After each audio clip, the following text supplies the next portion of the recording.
بسم اللہ الرحمن الرحیم۔ اٹھو مسلمانوں، اپنے مقدر جگا لو، نماز ادا کر کے اپنی اللہ کو منا لو۔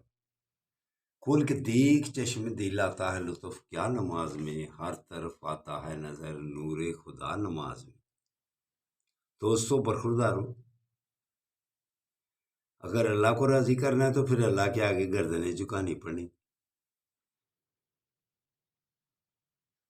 ہم اسی کی ہر چیز استعمال کرتے ہیں۔ اللہ نے ہمیں صحت دی ہوئی ہے، اللہ نے ہمیں کاروبار دیے ہوئے ہیں، اللہ نے سارے کاموں کا ذمہ اللہ کے اوپر ہے، لیکن اللہ جو چیزیں عطا کرتا ہو اور اگر اس کی بات ماننے سے پیچھے رہیں تو کیا زندگی آسان گزرے گی؟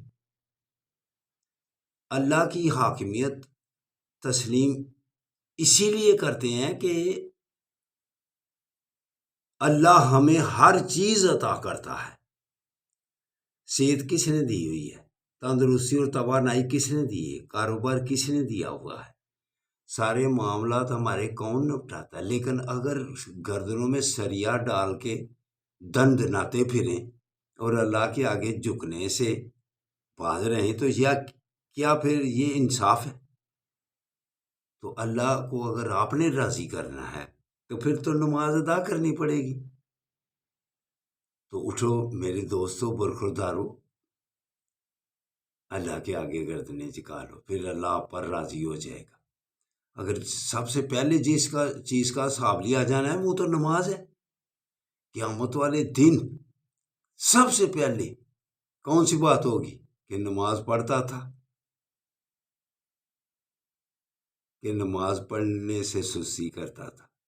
دوستو یہ ایک ایسا سوال ہے، پتہ بھی ہے ہر ایک کو، لیکن پھر ہم سستی کرتے ہیں اور مسجدوں کو غیر آباد کرتے ہیں، اسی لیے پریشانیوں میں مبتلا ہیں۔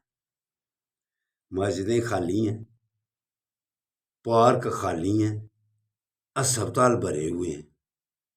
یہ کیا وجہ ہے؟ کہ ہم نے نماز کی طرف اور اپنی صحت کی طرف خیال کرنا چھوڑ دیا ہوا ہے۔ تو آقا صلی اللہ علیہ وسلم سے بھی محبت ہے تو پھر اٹھ کر نماز ادا کر لو۔ کیوں؟ نماز نبی کریم صلی اللہ علیہ وسلم کی آنکھوں کی ٹھنڈک ہے۔ تو دوستو برخوردارو، نماز کے بغیر کہتا ہوں نا زیرو ہے بندہ، زیرو ہے۔ غلطیاں کوتاہیاں انسان سے ہوتی جاتی ہیں، لیکن اس کا پھر طریقہ کار ہے جھکنے کا۔ جب کسی کے ساتھ دنیاوی معاملات میں کوئی تلخ کلامی ہو جائے یا زیادتی ہو جائے تو پھر اس سے معذرت کرتا ہے کہ ڈٹا رہتا ہے؟ معذرت کر لینے سے یہ کام آگے بنتا ہے۔ تو پھر اللہ کے آگے معذرت کرنی، اللہ کے آگے جھکنا، وہ تو حاکم ہے۔ اللہ کے آگے جھکنا یہ ہر بندے کا فرض ہے۔ یہ ایک ایسا فرض ہے کہ معافی ہے اس میں، ہر چیز میں معافی ہے۔ کوئی بیمار ہے تو روزے بعد میں رکھ لے گا، کوئی غریب ہے تو زکوٰۃ سے اس کو معافی ہے، کوئی پیسے حج کے لیے کم ہے تو اس میں بھی معافی ہے۔ تو دوستو نماز ہوا کچھ بھی ہو، بیمار ہو، کاروبار ہو، جنگ لگی ہو، نماز معاف۔ تو اس لیے مسجدوں کو آباد کر لو۔ یہ اٹھو، اٹھ کے اللہ کی رحمتیں حاصل کرنے کا وقت ہے۔ علامہ اقبال بھی کیا خوب ارشاد فرماتے ہیں، ہم تو مائل بے کرم ہیں کوئی سائل ہی نہیں، راہ دکھلائیں کسے کوئی راہ رفع منزل ہی نہیں۔ اللہ کی رحمتیں اس وقت پکار پکار کر کہہ رہی ہیں کہ اٹھو اپنے گناہوں کی معافی مانگ لو۔ تو دوستو نماز ادا کر کے فلسطین والوں کے لیے جو ہم کر سکتے ہیں وہ تو کرنا چاہیے نا، ان کے لیے دعا کریں، اسرائیل کی چیزوں کا بائیکاٹ کریں، یہ پھر ہم